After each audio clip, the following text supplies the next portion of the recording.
All right, guys, welcome to our second lecture in SSP 440. We're going to talk about the organization of professional sports. So, in week one, we started looking at just kind of an overview, talking about how we tried to achieve competitive balance. And now we're going to look at really some different models for how people do things. So, obviously, professional sports, there's nothing on this slide just because I'm going to kind of provide an overview. Obviously, at the time that we're living in right now, there essentially is no professional sports. We're just now starting to look at what that's going to look like. But in a normal circumstance, guys, it's a driving factor in our lives. We watch a ton of it. Usually somewhere between around 90% of the most watched TV events all year are NFL games. So it's a significant part of our sporting economy. So we have to kind of look at who are the major stakeholders in professional sports. So obviously there's a commissioner who's appointed by usually by the owners within a league. They're the teams, and those teams are spread out differently depending on the situation that you're in, and we'll talk a little bit about that in a little bit. The owners, obviously, in certain sport models, owners are more important. In some sport models, there are no owners. Obviously, they're the players. You can't have sport without players, and how you go about getting players and pay for players is very different. There's a players association. This is the bargaining body of the players. This is what is, for instance, holding up Major League Baseball. This is essentially the union. You have agents. These are people who negotiate on the behalf of the individual players. You have cities and counties, and these aren't really thought of, but keep in mind, guys, these are who support teams and who a lot of times, as we'll learn in the future weeks, these are the people who finance and provide tax breaks that allow for new stadiums to be built.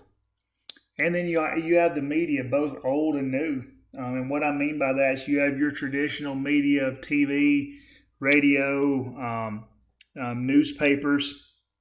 But then you have a whole different set of new media through social media. So when trying to look at the kind of the differences in what we're trying to do within a professional sport league, we have to look at it as a cooperation versus competition. And so some leagues are trying to achieve a competitive balance where everybody has a chance to be successful. And somebody this week in the discussion talked about, well, it's much more fun to watch an evenly matched game. So if we talked about this stuff a little bit in week one, we have salary structures, having a cap on money spent on players. We have drafts. And then we have sharing of different types of monies, whether it be merchandise or gate receipts or media. Then we also have a restriction on franchises and ownership rules. And so what I want you to think about this slide as being is this is the traditional model of sport. This is what we do in the big four leagues, okay, meaning NFL, MLB, NBA, NHL. We are trying to work with each other to have competitive balance. So, for instance, there are only a handful of cities that have two professional teams in them. For the most part, there's no competition. So there's one professional franchise for baseball, basketball, and the NFL in Atlanta. There's nobody else competing with them. The owners determine when they can have a new team come into the league, when they can expand. They determine how close franchises can be together. So there's zero there's zero competition on having your team. If your team stinks and you're not very good, nothing's going to happen to you other than you're just not going to be any good. And usually when you do see a franchise move, has nothing to do with winning and losing. It has to do with the fact that, and I'll give you an example, when the football team in St. Louis left, they left because the city of St. Louis and its taxpayers would not finance them a new stadium. Okay, so this is kind of the North American model or the traditional model of sport. And, you know, we're wanting to foster kind of a set of competition, obviously. And so that you know, becomes a little bit of an issue. Because teams still have the autonomy to do what they want to do with their teams. So you start to get, depending on the structure of the league, teams that are spending more money.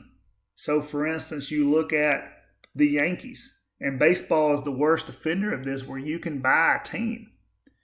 Okay, and it starts to you know, beg the question, you know, is it antitrust violations? And what antitrust means is that there's no open competition. Well, MLB is exempt from antitrust laws. They have been for 100 years.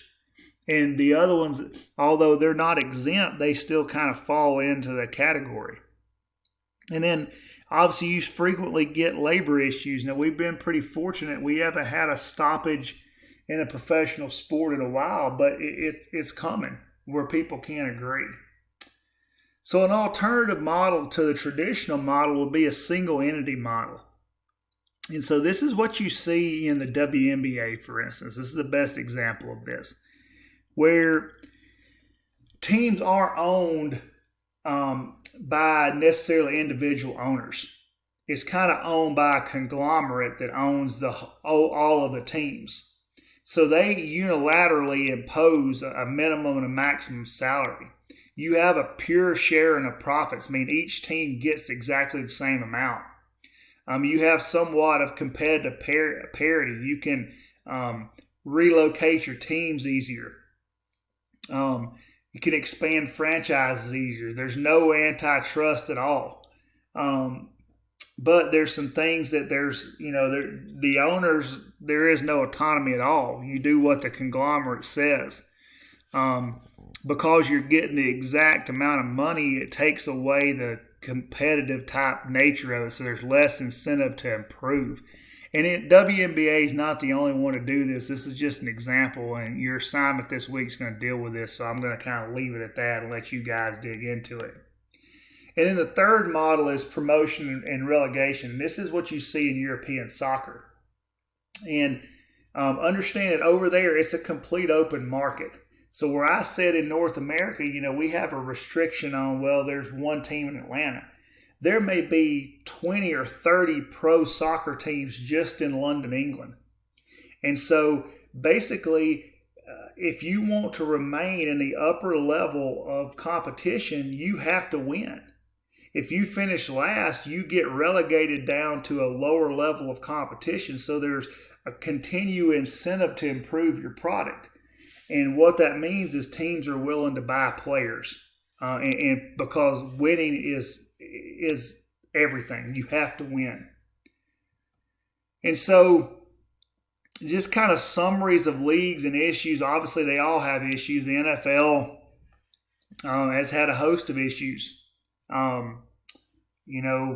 Probably the most has been domestic violence, concussion issues, racism type issues. The NBA is probably the best ran league, but they've still got issues. They've had issues with lack of parity in the league. NHL still struggles from it being a weather-based sport, and what I mean by that is the fact that people down south really don't care about it. MLB's biggest issue, guys, is they're overpaying players, and they have an aging fan base. The average fan's almost 60 years old. Obviously, in the environment we're living in, most minor league baseball teams are shutting down this year. Minor league baseball is extremely fun to watch. but they're at an issue because of COVID-19 that they can't get past. And then Major League Soccer, which is ultra popular in Atlanta, soccer is still struggling to get a foothold as a legitimate pro sport. So, guys, I hope you enjoyed the lecture. I look forward to see what you guys put together this week.